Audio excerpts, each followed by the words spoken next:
Hello, everybody. Welcome to episode number 42 of the Kevin Blekicki Show in junction with the Ryan Show. I'm your host, Kevin Blekicki, and as you can probably tell, I sound like crap, I look like crap, and I feel like crap. But I have to get this episode up. There's no one who can put it out for me, and I have to put out a show every week, whether or not I feel up to it. So I apologize for the way that I sound for the next 30 minutes. I apologize for any coughing that I might have to do. I might have to turn off my mic and cough. I apologize. I'm trying to power through it and give you guys content. I would rather put out low quality content than no content at all. And I know the four people listening to the show are desperate to hear my takes on the goings on in the sports world. For those of you watching this on the YouTubes, I don't know why the video is cropped like that, why you can only see part of my setup. I don't know how to fix it, and I'm just going to try and record this episode so I can go to bed. I would have put it out yesterday, but I wasn't feeling well, and now today I feel worse. So it is what it is. Please bear with me. And without further ado, let's get into this week's show. We're going to start off by talking about the Heisman Trophy ceremony. Uh, it was awarded to Fernando Mendoza. I understand why he won. He is the quarterback on the best team in the country. They're undefeated. They just beat Ohio State, and they're the number one team in the college football playoff. This season, he threw for 2,980 yards, 33 touchdowns, which led the FBS, 6 interceptions, and a QBR of 88.5, which was third in the country. I'm not going to lie. A quarterback winning the Heisman with less than 3,000 yards is egregious. But you know what? This is the world we live in. It is the quarterback award. As a Notre Dame fan, there was a 0.00000% chance that Jeremiah Love was going to win it, especially when he gets nerfed by his teammate Jadarian Price stealing carries from him. So I knew, Notre Dame got robbed of a playoff spot. They got robbed of a Heisman. A very underwhelming year to be a Notre Dame Fighting Irish fan, especially after coming off such an incredible season, going all the way to the national championship. So, it was kind of an embarrassment that Fernando Mendoza won, in my opinion, but, it's the world we live in. I also want to talk about Diego Pavia. Now, he is making headways and headlines for all the wrong reasons after losing his Heisman Trophy and not coming away with it, which he said all season long that he was going to win. He went to Instagram, posted a photo, went out clubbing, said "F all the voters," and then he went out and posted a video online of him at a club with one of those signs that they get at the club with the bottle girls, and um, it said "F Indiana," you know, and Diego Pavia was already on thin ice. He's an undersized quarterback. And I mean, what they thought that Shedeur Sanders is, Diego Pavia is the human embodiment of that. And what I mean by that is a lot of people think that Shedeur is cocky and arrogant and he thinks so highly of himself. And that's what Diego Pavia is. Diego Pavia thinks that he's the best player on the planet, and he surrounds himself with yes men like Johnny Manziel and Theo Vaughn. And his bowl game that is coming up, will be the last time that you see Diego Pavia in in a football uniform, unless he goes to like the UFL or the XFL or whatever league it is. He has burned every bridge that he possibly could. He was already a bubble player going into the draft, probably going to be an undrafted free agent. And for him to throw tantrums like this when he doesn't win is not going to look good on him. So he probably just shot himself in the foot severely. And with him hanging out with Johnny Manziel, I think that just perfectly encapsulates what his career is. Except, I mean, for people forget how good Johnny Manziel was at Texas A&M. So, um, so Johnny Manziel was a really good football player. Um, he came up clutch, and Diego Pavia deserves a lot of credit for bringing the Vanderbilt football team back to national relevance. They won 10 games this year. They just missed out on a playoff spot. They're going to get to play in a good bowl game. And a lot of it is due to Diego Pavia. But the difference in being a college football quarterback and being an NFL quarterback are two completely, totally different things. And Diego Pavia has arrogant bust written all over him. So he better enjoy practicing with his teammates before his bowl game, and he better enjoy playing in that bowl game because that might be the last time that he puts on a meaningful football uniform. But we now move on to comments made by Joel Klatt. And he was talking about his dislike for March Madness. And he was talking about the two group of five teams, Tulane and James Madison, that made the college football playoff. And this is a direct quote from him. He said, "We don't want Cinderellas. We want the best teams playing each other at the end. The NCAA basketball tournament is a joke. It's the dumbest tournament and the least fair tournament in all of sports." Now, he is getting a lot of backlash because March Madness is quite literally the most popular playoff format in America. Everyone loves March Madness. You have people filling out brackets who don't even watch the sport just so they can feel included into it. Now, I understand where he's coming from. I mean, I can't help but think this way as a Notre Dame fan. Seeing Notre Dame be out of the playoff and seeing Tulane go to Ole Miss and seeing James Madison go to Oregon and knowing that those two teams are going to get curb stomped because they are not as good as Notre Dame, and Notre Dame would 1000% put up a better fight than those two teams.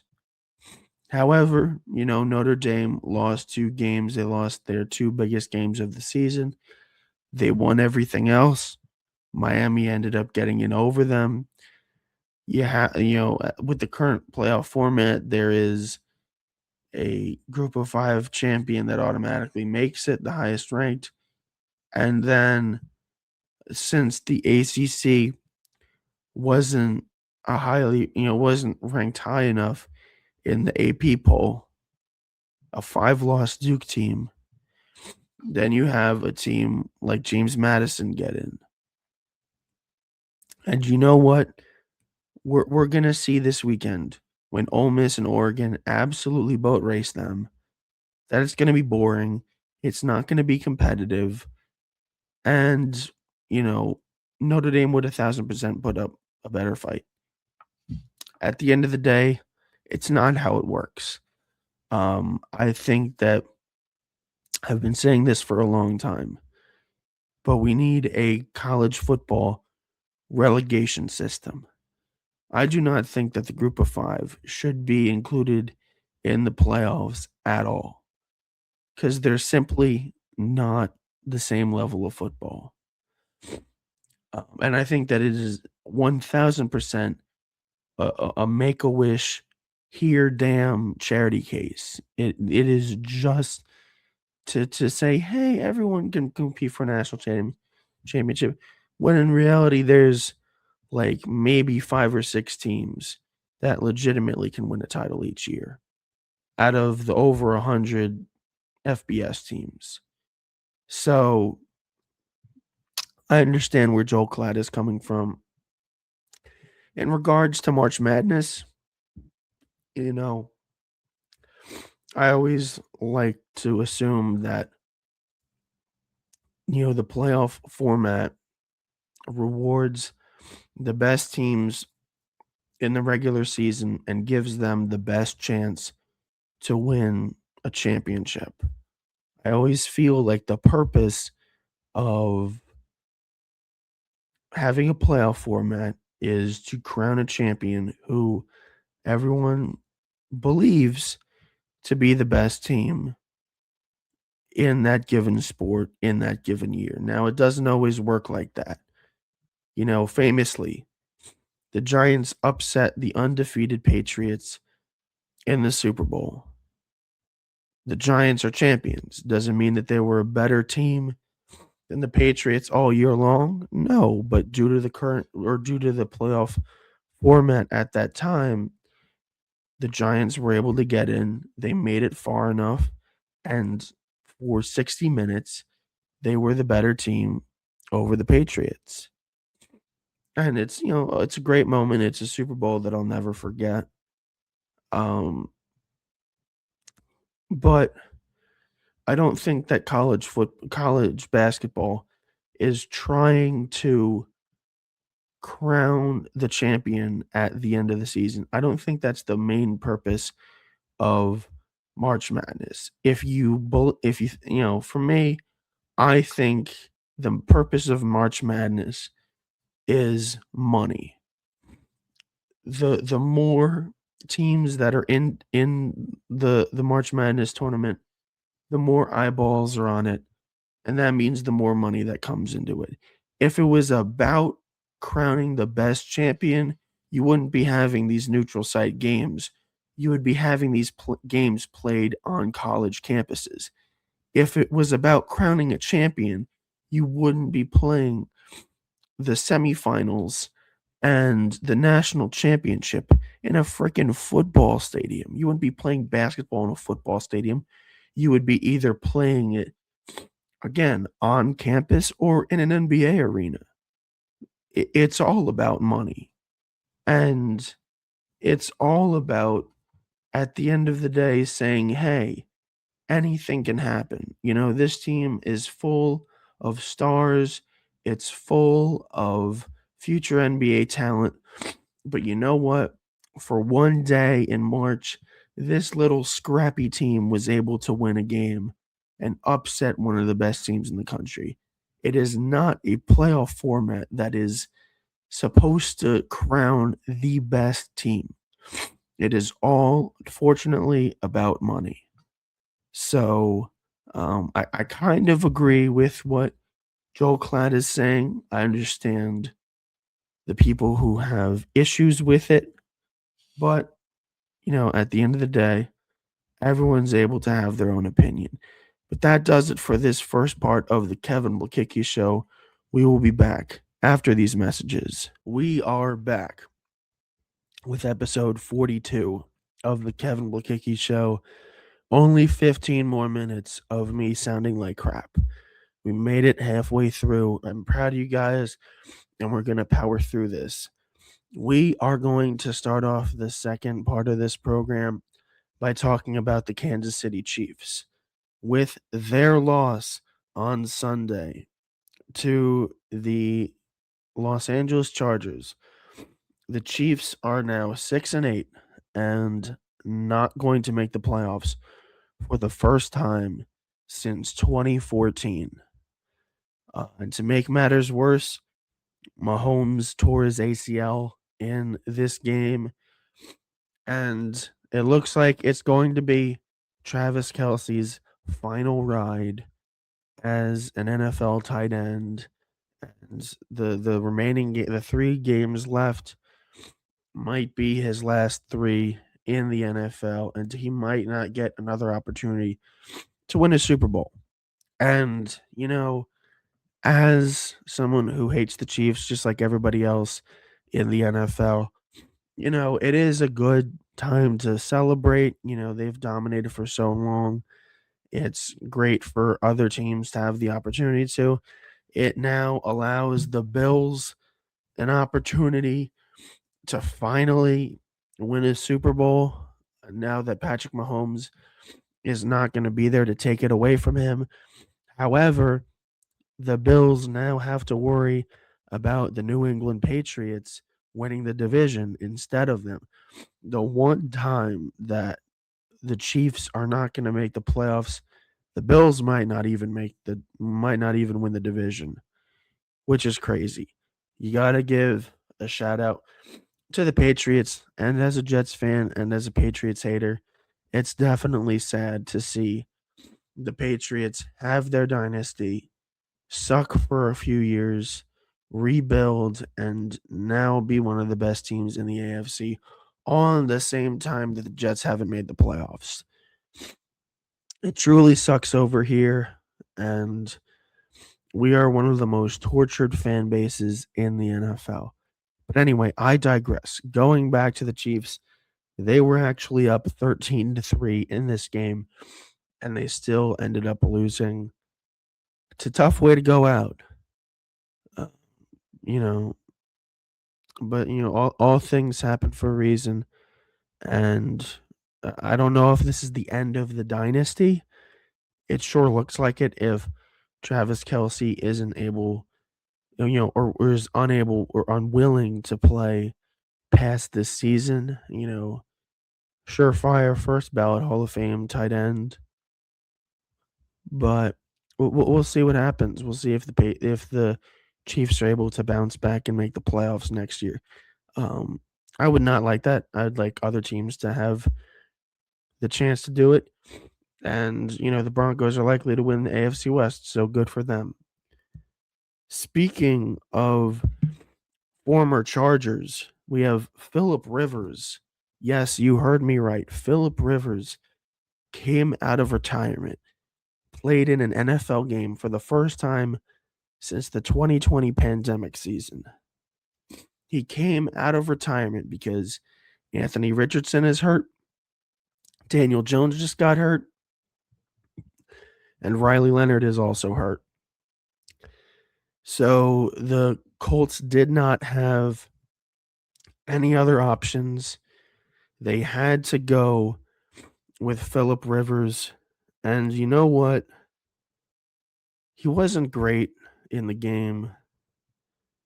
He went 18 for 27, 120 passing yards, 1 touchdown, and 1 interception. But as a man in his mid-40s who is literally a grandpa, there's not much more that you could have asked from him.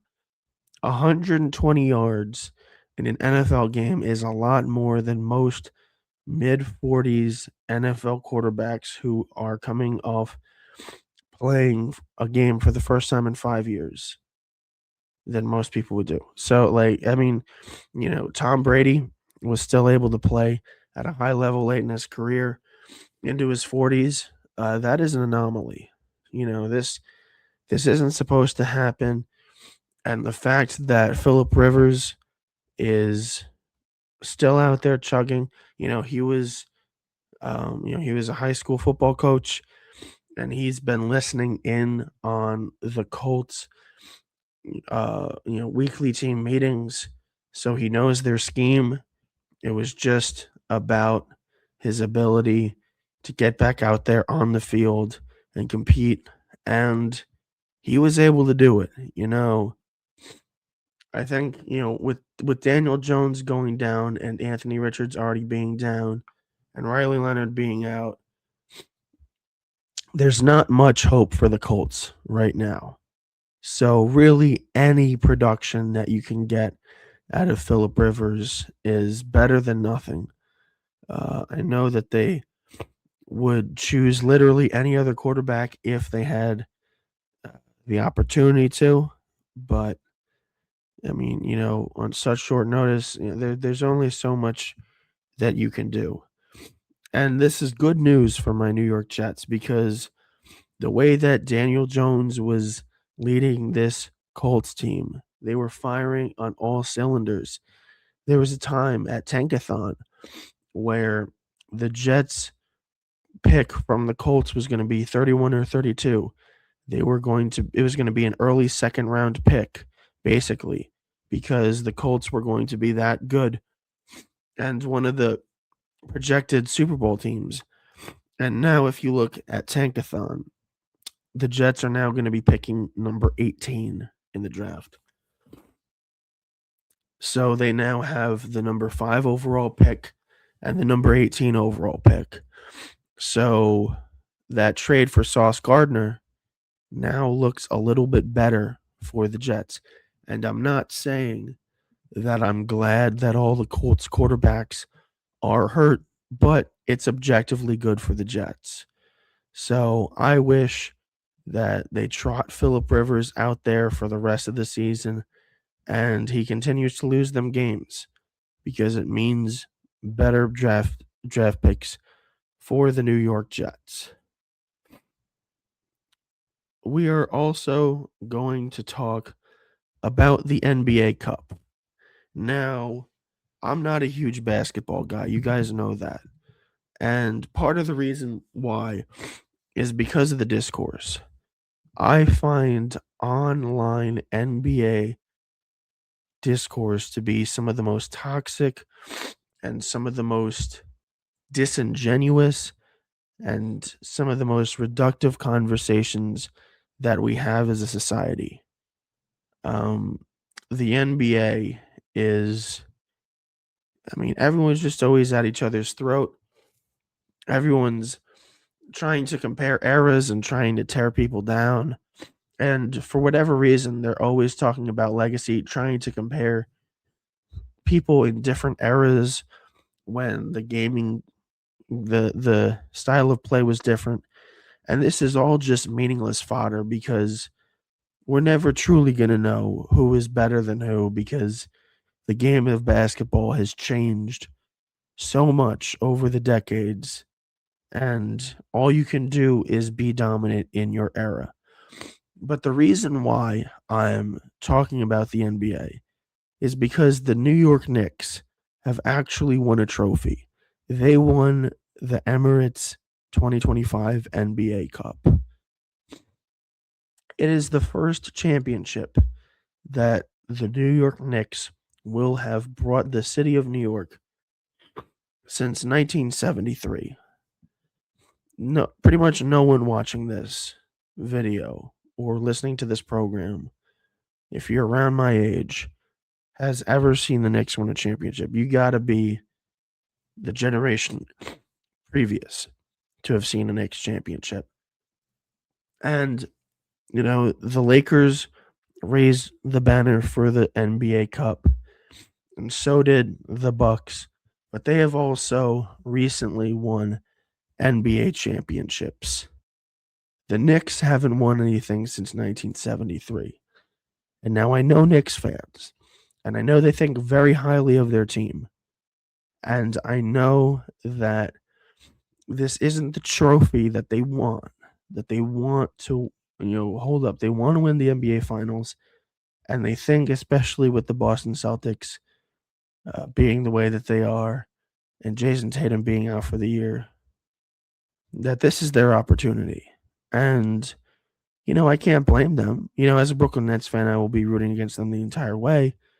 But there's no denying the fact that the Knicks are one of the best teams in the NBA this season. I still think OKC is the best team. I still think that they would obviously whack the Knicks if they played them in the NBA Finals. But, you know, I do see this Knicks team making a deep playoff run. Now, the controversy that's coming into this is whether or not the Knicks should raise an NBA Cup banner, because it's obviously not the NBA Finals. We all know that. We know that this championship does not mean as much as the NBA Finals. But the reason why we have the NBA Cup is to give more meaning to the regular season. It is to give players more of an incentive to try hard and play in regular season games, which is one of the biggest issues. Sorry, one of the biggest issues in the NBA, in this current landscape, is load management and people, players taking time off when they may or may not be hurt, and not doing back to backs, and especially when we live in a world where everything is increasingly expensive and it's not cheap for a family of, let's say, 4 or 5 to go to any sporting event. Really, it's going to cost you hundreds of dollars in tickets. It's going to cost you in parking. They're going to upcharge the hell out of you on concessions. So, people going to NBA games and sporting events in general is harder. So when people put their hard-earned money into these tickets to see these players play and they don't play, it's an issue. They want to go and see their favorite player, but their favorite player isn't playing because he might be injured or he might be trying to prevent an injury.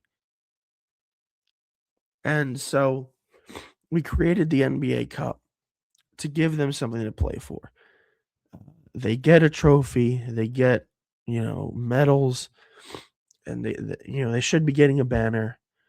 And what is the purpose of having this if you're not going to celebrate it?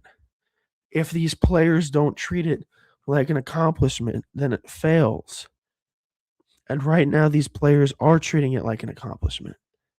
And I think that the only reason why people are bringing up the fact that it might be embarrassing that the Knicks might raise a banner for an in-season tournament championship is because they haven't won in forever.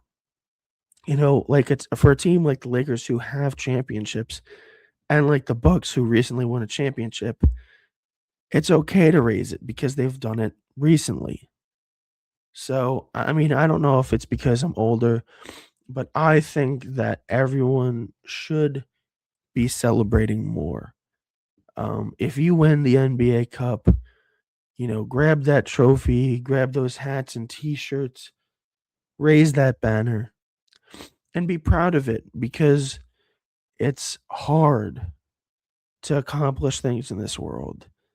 And, the Knicks played in the tournament, they played the format, and they ended up on top. So they won it. They're the undisputed champions of the NBA Cup. I say raise the banner. And I saw Christopher Mad Dog Russo on First Take absolutely screaming that this was an embarrassment.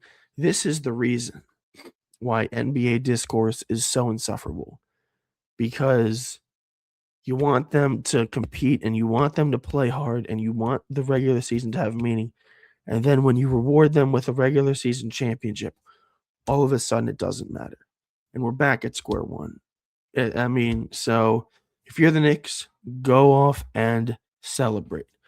But the last topic, really quickly, that I want to bring up is something that's very near and dear to my heart.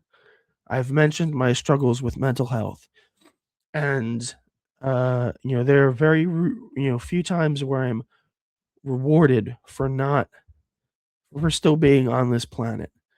And December 18th, I am going to be rewarded for still being alive, as the quesarito is coming back to Taco Bell. I've been waiting for this for literally a decade. They took it off the menu in 2014, and they haven't put it back. And this is one of the only good things to happen this year. I'm very happy about it. And I will be getting one tomorrow if I feel better. But that does it for this edition of the Kevin Blekicki Show. Thank you for bearing with me through this episode. Thank you for not ending your life. And if you want to follow me on social media, follow me on Twitter, TikTok, and Instagram at Kevin Blekicki. I will see you guys next week.